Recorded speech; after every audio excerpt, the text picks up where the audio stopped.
Hey everybody, what is going on? I am Maximus Rex, and once again, this is Big Baby Reviews. Today is Sam Keith Day, so we're continuing on with the next issue he has drawn that I have in my collection, which is Aliens Earth War #2. Cover by John Bolton, looks great. The series continues on from the Aliens movie kind of timeline. Dark Horse was known for doing this in the late 80s and early 90s. They kind of got popular with movie properties, such as this one, Aliens, Predator, and a host of other ones, RoboCop. So nothing more to say about that, and I'm just going to crack this one open so we can look at some sweet early 90s Sam Keith artwork. And as we move ahead, we're going to start to see more and more of that texture and that detail that we, eventually really start to associate with Sam Keith. Mark Verheiden is the writer, Verheiden. Sam Keith is the artist. Pat Brosseau is the letterer. Monica Livingston is the colorist, and I don't generally mention editors. So here's an example of Sam Keith, trying some different things with the screen tone and stretching images and stuff. I'm wondering if maybe, this original image was then twisted into that one, into that one using stats and things. He does a lot of that, actually, Sam Keith in the 90s, where it feels like he's also like something like this. Maybe he took a photocopy, and as it's photocopying, he moves it a bit, so it stretches and distorts. It's the kind of thing he would do at that time. So here we got some interesting color holds. Every time we're kind of seeing the alien lair or talking about the alien mother, that's kind of, the atmosphere we can tend to get, and the blue color hold. So I guess it's kind of like a flashback or something. Here we got a face hugger, like complete Sam Keith textures here. It would even get dirtier and grittier. Maybe at this point there's still more of a similarity with Kelly Jones. The two have a similar style, but that would kind of veer off in their own kind of personal directions at some point. But I feel like here, he and Kelly Jones still have a lot in common. So Sam Keith does this thing where, when he draws characters, sometimes he draws them slightly more realistically, and then he adds some cartoony elements here. This, almost fairly illustrative, almost like Frank Frazetta. You can see some of that influence as well in Sam Keith, right? Anytime he's handling the alien texture, though, the inside of the ship and stuff, and the creatures themselves, and the gore, I think Sam Keith is perfectly suited for this kind of work here. So not so many of the crazy kind of layouts we're used to with Sam Keith, but these again are more kind of subdued kind of scenes where people are just talking. So, that's not where you're going to have your most dynamic, crazy extreme stuff. That comes a bit later. But he tells the story really well. I think the colors work really well. Dark Horse had great colors at this time, much better than like mainstream DC Marvel kind of stuff. Occasionally there's this thing here. I don't know if it's a screen tone. He used it in issue 1 too. Like, I don't think this is a screen here, but it gives the effect that it is, or they're looking at a screen. I'm not 100% sure if that's what they're going for, or maybe it's just to create a bit of depth there, but I feel it confuses the matter more. If you're going for a screen look, that I think it works, but if not, then I don't think it works. This image here would be muddied up by these lines, and that's why I think this image is clear. The textures are nicer, more defined than what we get here. And here we have an example of, Sam Keith being able to play on his Bernie Wrightson influences and the horror influence, right? It's a pretty Bernie Wrightson looking kind of image here. This dead person, the eyes coming out of the skull and stuff. Always a lot of juice and stuff in the aliens world, right? So this is a good example of, what's cool about Sam Keith and the textures and that he uses. So this is a good example here, I feel, of like, Sam Keith going a little dirtier and what he would incorporate into more of his artwork later on. And all these great textures in the foreground here, the great hatching. He does really good hatching. It gets dirtier later, but this is, illustrative quality hatching here for sure. And just anytime he's doing monsters and stuff, it just completely works. And this is an example, those pages where sometimes he gets a little cartoony, right? And the amount of detail kind of drops off, and it's almost like a slightly different style of artwork here. So he plays at different levels. I remember when I would read the Max, I would also, he's already doing it here, but he would do it in the Max, where some drawings obviously he labored over and spent a lot of time and made really nice and kind of aesthetic and pleasing, and then others it just seems like he's doing it very quickly just to kind of move on and stuff, and they're not always the best, but it still somehow works.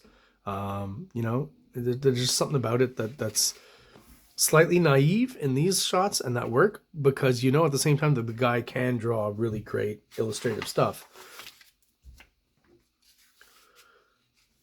You know, this is pretty much the prototype for Julie, I would say, in the Max. Not much difference here. You're really starting to see some of those Sam Keithisms being used to full effect, you know, not finishing off the form, slightly abstract, kind of flowing into the background. Some stipple, but I think at this point is almost probably dripping, either with a toothbrush or something, kind of spraying the artwork. And here's these examples where he kind of goes from, like, you know, a bit of a Frazetta kind of feel here to a more, this is very, the eyes is very Sam Keith to me, the detail, the texturing. He's come back here, he's starting to use, you know, he's probably hatched in black and then come back with white and hatched in white a bit here. There's little examples of that he would use way much more later. This is a typical, like, Sam Keith profile pose. I've seen a lot of this, him do it, him use this pose a lot.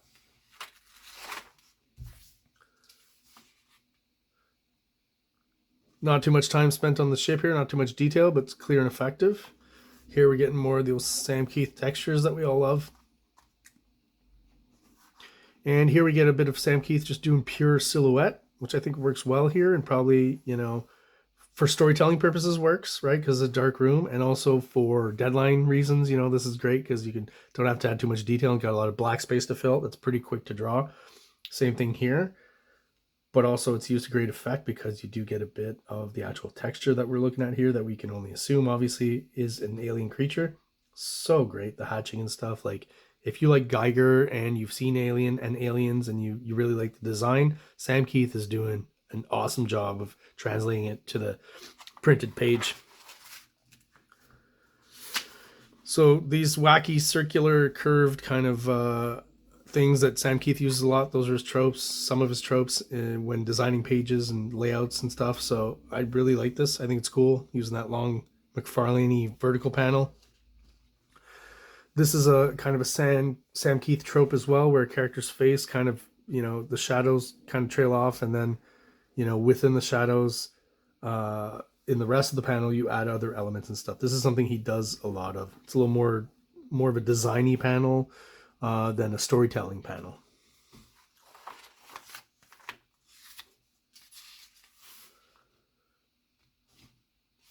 So occasionally I think maybe he's, you know, if this is a window, maybe there'd be stars or things, or maybe he forgot or something, didn't have time. So he just kind of hit a reflection on that window to the outside to define it. Don't know if that works so well here. I feel like something's missing. Maybe some stars to finish it off would have heightened that effect or made it more obvious.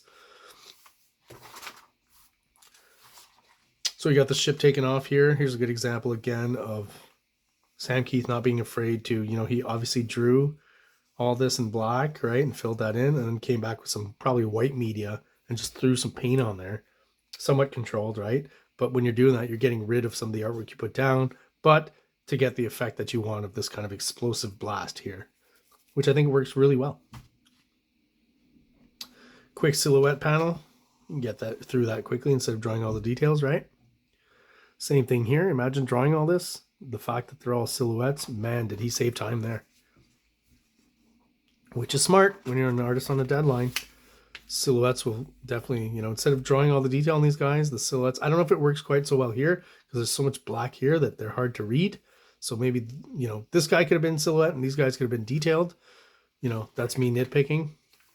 The overall composition is good, and the depth and stuff, I just find that these guys get lost a little bit. He probably felt it too, because I feel like he added a bit of white on the contour here to get the face to pop out a bit more.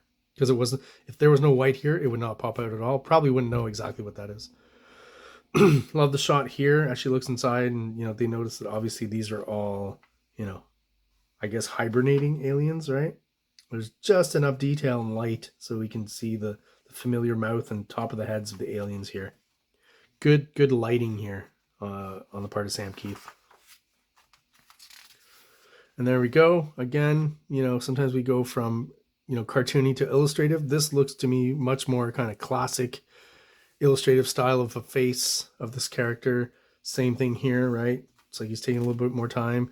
I wouldn't say necessarily 100% realistic, but more realistic than most of the stuff we see from him, where it's a lot cartoonier, just a little finer in the detail and a little more of a classic illustrative style. So there you have it. Great book. Cover at some point. I really like the artwork here. I just don't know what that is and have never seen it. Kaluda, eh? Oh, well, Hard Boiled. That's a classic. So this is just kind of examples of some of the cool stuff, you know, in the early 90s. Dark Horse was really, you know, really pushing it in the early 90s. And I guess maybe Image coming out kind of halted a little bit of their momentum. But Dark Horse was pretty big in around those late 80s, early 90s. We talked about movie licenses that they had for the comics. Here's another example. The Terminator series that was before this, I think, published by Now, and then eventually, for some reason, the license moved over to Dark Horse. I do think the Dark Horse Terminator comics are way better than the Now comics. I've seen a few of each, and I definitely think Dark Horse did a better job with all those movie licenses. The Predator first miniseries that really kind of, again, the storyline really is pulled out of the first Predator movie right after. I always love that first Predator miniseries. Very, very good miniseries. So there you have it. Aliens Earth War, art by Sam Keith. Leave comments at the bottom if you got anything to say about this comic. Please, if you enjoy the show and you like the content, like and subscribe. And to everyone out there, thanks for watching. Have yourselves a great day. Like! Subscribe! Like! Subscribe!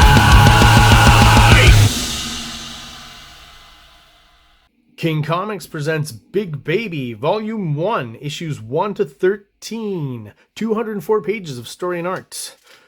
King Comics also presents Star Crasher one-shot, 32 pages, cosmic sci-fi surrealist adventure. You can find these fine comics at kingcomics.ca, at MaximusRex13 on Instagram, or on Facebook, MaxRex or Big Baby.